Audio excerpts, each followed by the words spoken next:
Arbër Hoxha ka shënuar sërish për Dinamon e Zagrebit pas rrjetës që gjeti ndaj Hajdukut të Splitit, sulmuesi kombëtarës tundi rrjetën ndaj Slaven Belupos i vetëm në zonë, ndërsa rrethohej nga disa futbollistë rivalë, bllokoi takimin.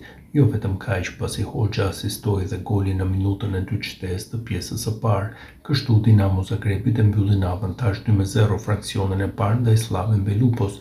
Duhet thënë se Hoxha po kalon një formë të shkëlqyer para ndeshjes në Serbi.